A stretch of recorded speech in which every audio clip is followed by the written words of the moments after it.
Os nossos amigos que estão conosco, não esqueça de deixar lá o seu like na transmissão do YouTube Jovem Pan Grupo RIC. TT Mota, vamos falar do Coritiba. O Coxa já tem aí mais 2 reforços confirmados no bid, os 2 atacantes que vieram aí para reforçar o time na sequência deste Brasileirão, e agora o Coxa vira aí o foco para a partida de domingo lá em Belo Horizonte, 11 da manhã, 10 da manhã, começa a nossa transmissão aqui na Jovem Pan News contra o Cruzeiro na Arena Independência. Boa tarde, TT. Uma ótima tarde para você, Linhares. Grande abraço a todos ligados aqui no Bate Pronto Curitiba. Pois é, meu dedo quase furou de tanto dar o atualizar aqui o F5, mas finalmente saíram os nomes do atacante Edu e do Maurício Garcês no bid. Na tarde de ontem, os 2 já estão regularizados e à disposição do técnico Thiago Kozlowski e provavelmente devem ser relacionados para a partida do próximo domingo, até porque o técnico Thiago Kozlowski tem o desfalque do Aleph Manga, que cumpre suspensão depois de tomar o 3º cartão amarelo no jogo diante do América Mineiro. Aleph Manga e Henrique, os 2 desfalques certos. Daqui a pouquinho a gente fala um pouquinho mais sobre as opções que o técnico Thiago Kozlowski vai ter à disposição. Então, os 2 reforços que já foram oficializados, agora regularizados também, já apareceram no bid. Situação de Edu e Maurício Garcês, está tudo nos conformes. Acredito que podem ser uma surpresa entre os relacionados para o próximo domingo.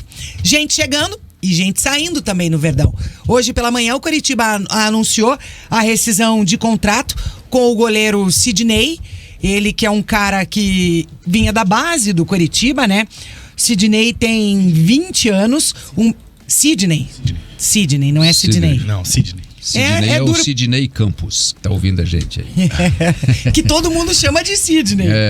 Não, ele é Sidney também, só tô brincando. Então, final do vínculo com o goleiro Sidney, de 20 anos, 1,91 m, ele que começou jogando nas categorias de base do Coritiba, conquistou o título da Copa do Brasil Sub-20 em 2021, porém não faz mais parte dos planos do Verdão e está aí à disposição no mercado. Reforços importantes, Janaína, Dalk, o fato de ter Edu e o moleque Garça à disposição. Moleque Garça não, cara, por favor, é verdade.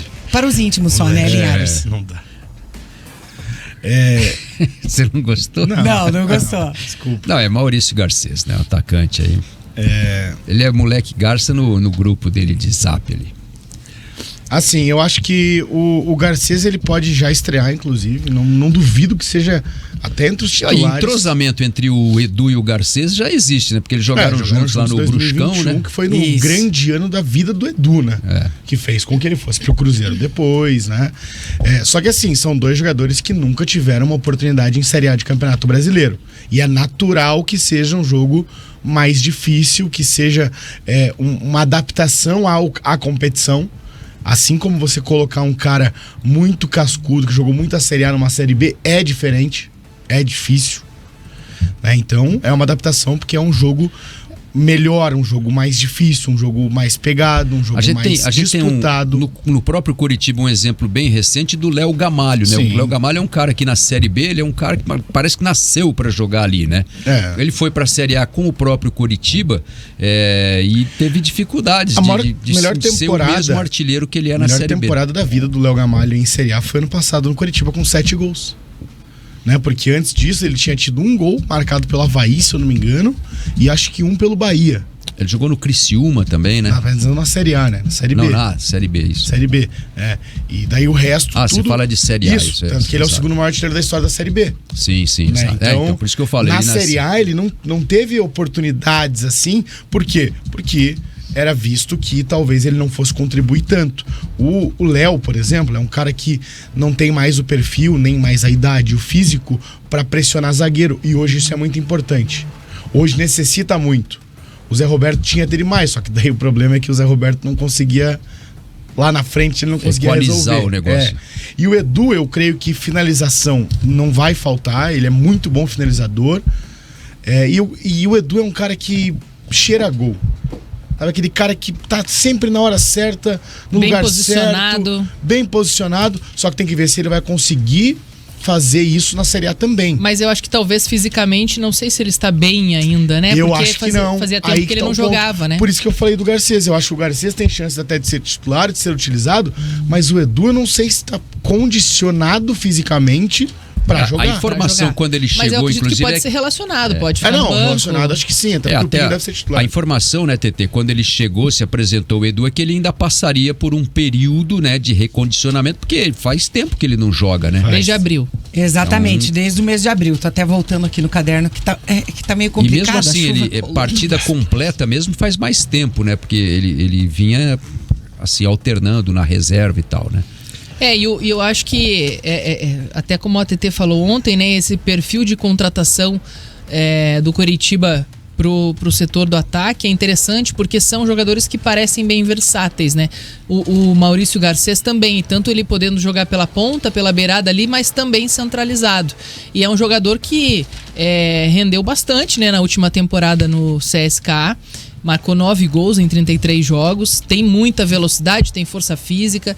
Então acredito que são jogadores que agregam nesse momento em que o Coritiba tem uma carência muito grande no ataque, né? É muito dependente do Aleph Manga, não adianta. E por mais que ele esteja suspenso uma partida, não se sabe se vai poder contar com o Aleph Manga durante todo o restante da temporada. E se o Aleph Manga se machuca, né? E é um cara extremamente decisivo, né? Ele isso é que muito é o decisivo. impacto. 50% dos gols do Coritiba passam isso que eu por ia falar, ele. e justamente o Coritiba depende muito hoje do Aleph Manga.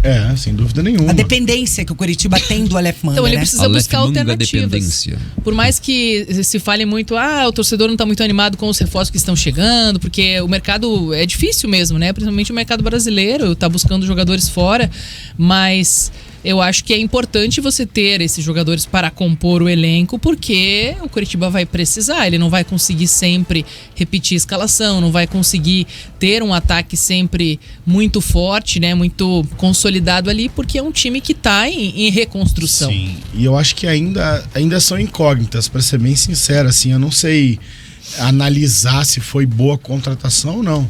Eu acho que o Coritiba aproveitou uma boa oportunidade, principalmente com o Garcês. O Garcês tem números legais. Eu não estava muito feliz lá na Bulgária, porque ele estava jogando lateral improvisado muitas vezes. Daí junta o Garcês... tudo isso, a necessidade do Coritiba com a oportunidade que ele tem, pro né? jogador, né? Jogar uma Série A, né? Exatamente. Nessa temporada 2022-2023, lá na Bulgária, foram 38 jogos, 12 gols e uma assistência. Então, são números legais, né? São números legais. Aqui é difícil fazer 12 gols no Campeonato Nacional, em 38 jogos. Bem difícil. A gente são todos, né, o vice-artilheiro brasileiro, às vezes o terceiro artilheiro brasileiro tem 10, 12 gols no máximo. É difícil, é raro. Né? Então, assim, eu acho que é importante ter acho que o Garcês vai ajudar muito, mas eu ainda não consigo considerar uma boa contratação ou não. Assim como o Diogo, que tá pra vir. Hoje, né, na tabela de artilheiros, nós temos o Tiquinho Soares com 10 gols. O Tiquinho Soares, eu creio que vai passar dos 20, né? Se manter essa média. O Vitor Roque tem 7, daí o vice-artilheiro. Aí tem o Eduardo Sacha, o Roger Guedes e o Hulk com 6 gols. E o Manga logo em sequência com 5, né? Aí temos o Mendonça do Santos, tá com 4. o Daverson O Manga tem 4. com 5, daí o Gabigol, o Arthur do Palmeiras, o Thiago Borbas do Bragantino, Luciano do São Paulo, Rafael Veiga do Palmeiras, Cano do Fluminense, Robson do Coritiba, Pedro do Flamengo, o Aleph Manga, o Caleri e o Luiz Soares, a lista é grande, e o Cristaldo e o Hendrick, né? Todos eles com 4 gols. É que a gente não tem tantos Isso gols em assim. Em 14 rodadas, né? 14 gols o Coritiba marcou. Em 14 rodadas, né, do campeonato. O campeonato vai para a 15ª rodada, não é isso? Isso, 15ª Então nesse são final de 14 rodadas, né? Então você vê que os artilheiros têm menos de 1 gol de média por jogo, né? Por exemplo, do Vitor Roque, são 14, média de meio gol, né? Então a cada 2 jogos ele faz 1 gol, né? E os outros menos ainda. Sim. Então, se você projetar essa média até o final do campeonato, né? Então o cara vai ter média inferior a um gol, vai fazer bem menos de 38 gols, né? Mas por isso que eu falei que é um número bom, 12 gols se ele chegar O maior aqui, artilheiro dos pontos corridos é o Washington, né? 34 gols que ele fez em 2004 e tinha mais times, né? Tinha mais jogos, ainda, né? Tinha 24 times naquele ano. Né? Então, assim, se você for pegar desde que mudou para 20 clubes, acho que o maior artilheiro, se eu não me engano, tem 24 ou 25 no máximo. Acho que ninguém chegou nem a 30. Tem que conferir, eu não lembro exatamente. Mas assim, a gente vive... O Senechal já tá lá no computador procurando. A gente vive... Ele deve ter uma planilha disso. A gente vive numa média... Repete pra mim, por favor, a pergunta, pra ver se eu tenho de cabeça aqui. Quem é o artilheiro da história do Brasileirão de pontos corridos com 20 clubes? Com 20, porque com Washington, que tem essa marca ainda. Washington com 34 gols. Mas eu vou puxar aqui, Então, a partir de 2007, Ale. Por favor.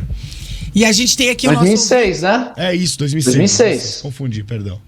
O Marlos Lima tá perguntando, será que se conseguem regularizar até amanhã o Diogo Oliveira? O Diogo Oliveira ainda não foi apresentado oficialmente. Então eu acredito que vai ficar para a semana que vem. Falando mais um pouquinho das questões de mercado, ontem pipocou por aí uma notícia que o Coritiba, notícia divulgada na imprensa colombiana, no site www.minuto30.com, de que o Coritiba teria interesse no meia de 27 anos, no Sebastián Gómez, que hoje é capitão do Atlético Nacional e também da seleção colombiana. E aí pintaram as especulações através desse site, né? Dizendo: Autuori quer levar o capitão do Nacional, Sebas Gómez, para o Coritiba. O Sebas é muito bom.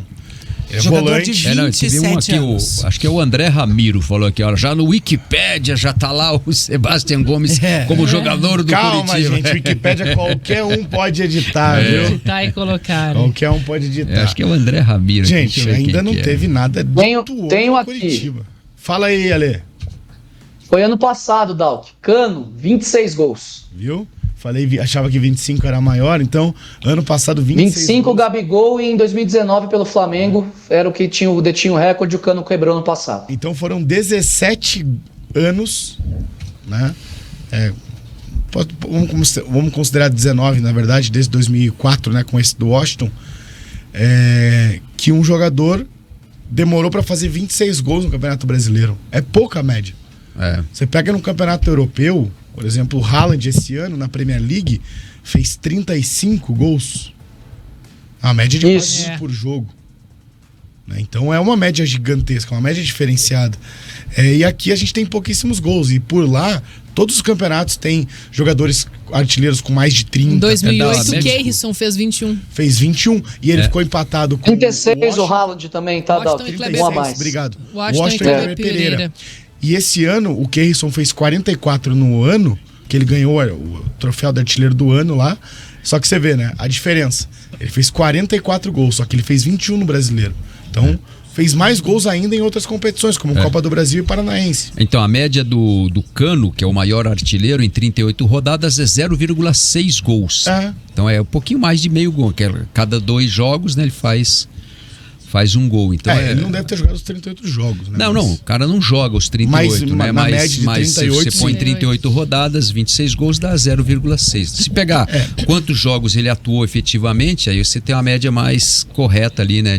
E tudo deve isso aproximar, talvez, de um gol ali, de 0,8 e tal. E a gente falou isso tudo por conta do Maurício Garcês, que fez 12 lá, né? Mas o Maurício Garcês é um ponta, né? O Aleph Manga é o jogador mais goleador do Coritiba nos últimos anos, né? Ano passado e esse ano.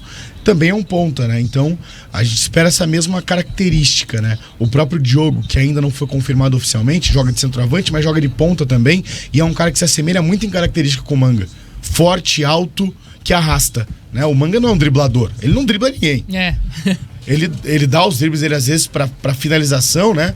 Mas ele não é aquele cara, por exemplo, que nem é o Caio, que nem era o Igor Paixão. Isso como um artifício, que nem era o Igor Paixão, que clareava a jogada com o drible. O Manga utiliza o drible muito em velocidade, né? De estar correndo, puxa pro lado, deixa o cara no chão e faz o gol. né? E então o Diogo, eu creio que vai ser muito nisso. O Garcês não, o Garcês já é mais agudo. O Garcês já é um jogador que muitas vezes pode atuar pela ponta esquerda, sendo um lateral e podendo chegar na linha de fundo, que é uma coisa que o Coritiba tem carência também. O Coritiba tem pontas que jogam invertido.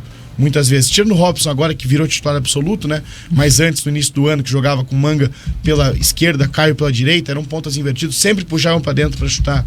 Enfim, acho que o Garcês vai ser uma boa